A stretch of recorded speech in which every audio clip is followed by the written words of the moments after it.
नमस्कार दोस्तों। Hindi steno dictation 80 word पर मिनट 400 वर्ड होने वाले हैं। लीगल डिक्टेशन 18 में आपका हार्दिक स्वागत है। मेहनत का एक लाइक बनता है, आपसे रिक्वेस्ट एक लाइक जरूर करें और वीडियो पसंद आए तो चैनल को सब्सक्राइब जरूर करें।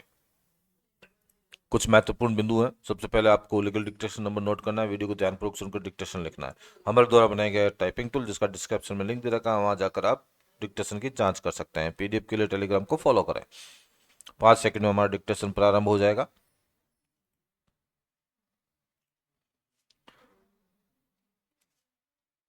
स्टार्ट।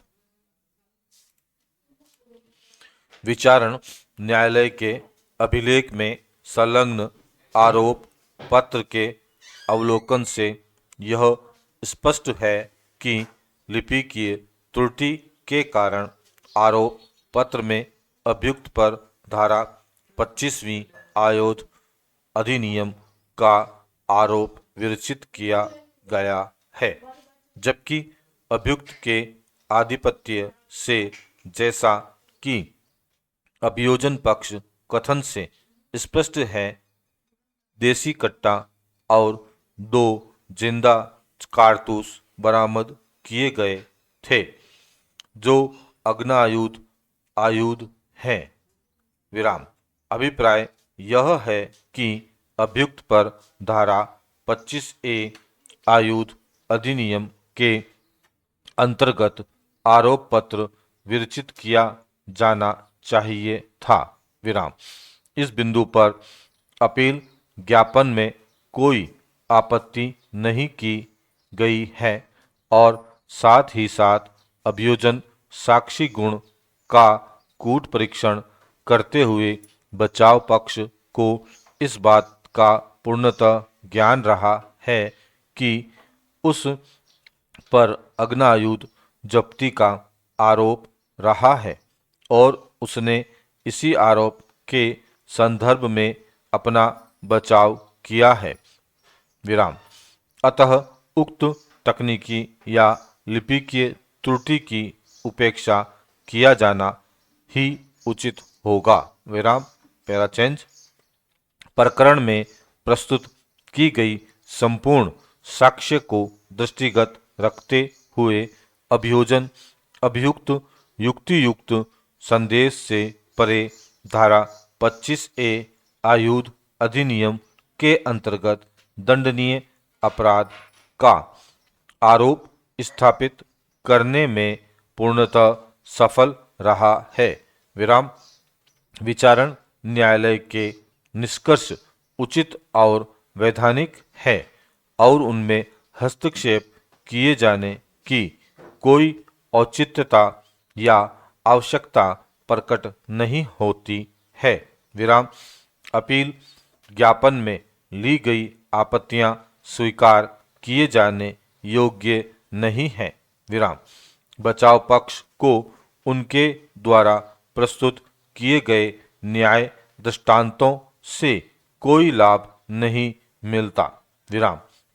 इस अपराध के आरोप में अभियुक्त को दोष सिद्ध कर विचारण मजिस्ट्रेट ने कोई त्रुटि नहीं की है। विराम। विचारण मजिस्ट्रेट द्वारा किया गया दंड भी समानुपातिक है और अत्यधिक नहीं है। विराम। अभियुक्त को न्यूनतम दंड से दंडित किया गया है। विराम।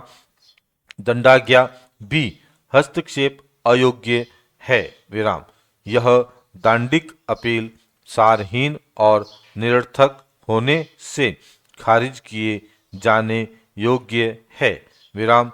निसंदेह यह सत्य है कि संहिता के अध्याय 7 के अंतर्गत आने वाली किसी भी धारा में आतंकवादी क्रियाकलाप या अंतर्राष्ट्रीय अपराध या ऐसा अपराध जिसके अंतर्गत मुद्रा अंतरण के अपराध अंतर्वर्णित है शब्दों का उपयोग नहीं किया गया है, किंतु केवल इतना ही पर्याप्त नहीं है कि यह अभिनिर्धारित किया जाए कि भारत के राज्य क्षेत्र के भीतर यदि किसी अपराधी द्वारा कोई अन्य संज्ञेय अपराध कारित किया गया है तब भी इन उपबंधों का अवलंब लिया जा सकता है। विराम। संहिता के अध्याय 7 के अंतर्गत आने वाले उपबंधों का ठीक और उचित निर्वचन यह है कि इन उपबंधों का अवलंब केवल तब लिया जा सकता है जब इनका संबंध दो संविधाकारी राज्यों से हो। विराम। स्टॉप। दोस्तों, इस प्रकार हमारा लीगल डिक्टेशन यहीं पर समाप्त होता है। कुछ महत्वपूर्ण बिंदु है। सर्वप्रथम आपको लीगल डिक्टेशन नंबर नोट कर लिए होंगे। वीडियो को ध्यान पूर्वक सुनकर डिक्टेशन लिख लिया होगा। हमारे द्वारा बनाए गए टाइपिंग टूल जिसकी सहायता से आप डिक्टेशन की जांच कर सकते हैं, वहां जाकर टाइपिंग के माध्यम से आप डिक्टेशन की जांच करें।